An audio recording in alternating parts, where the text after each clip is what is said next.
To make oobleck, you're going to need a bowl, some cornstarch, some water, a fork, and also a measuring cup. To start out, we're going to put 1 cup of cornstarch into the bowl.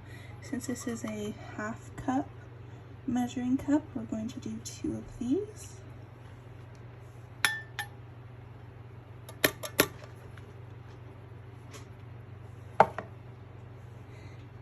You can also add food coloring into this. I didn't have any, so I'm not going to add any, but you should.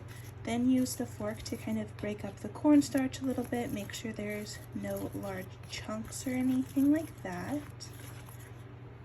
Next, we're going to add our half a cup of water. So you want to make sure there's only half the amount of water that there is cornstarch. So if you have 2 cups of cornstarch, you're only going to use 1 cup of water. But here, since we have 1 cup of cornstarch, we're only going to use 1 cup of water. And then once that's in, we're going to mix.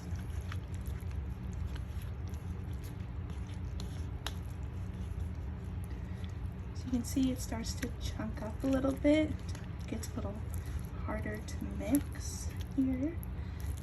That cornstarch is really binding together because of the water. So to test it, we're going to try to pick it up and form a ball in our hand.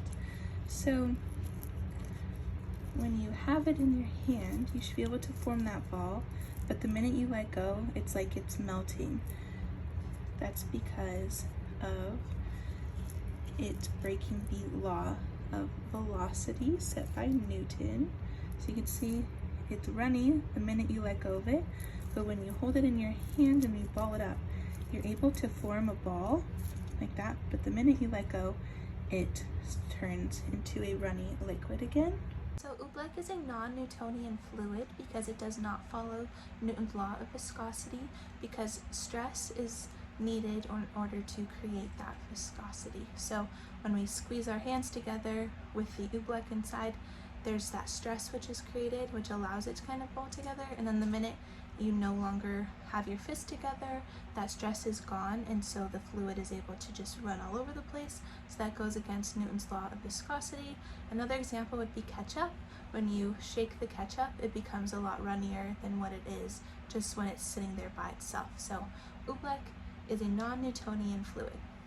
So non-Newtonian fluids change when there is force applied to it. So here, again, it's liquidy right now, but if I were to stick my hand in it and squeeze and create force, it would change, and then the minute I let go and that force is gone, it would become runny again. All in all, I had a really fun time creating Oobleck. I made a mess, so I need to go clean that up, and remember, don't dump this down the sink or else it might clog because of the cornstarch. But all in all, the key thing to remember here is that Oobleck is a non-Newtonian fluid because stress is needed in order to change the velocity or fluidity of the fluid.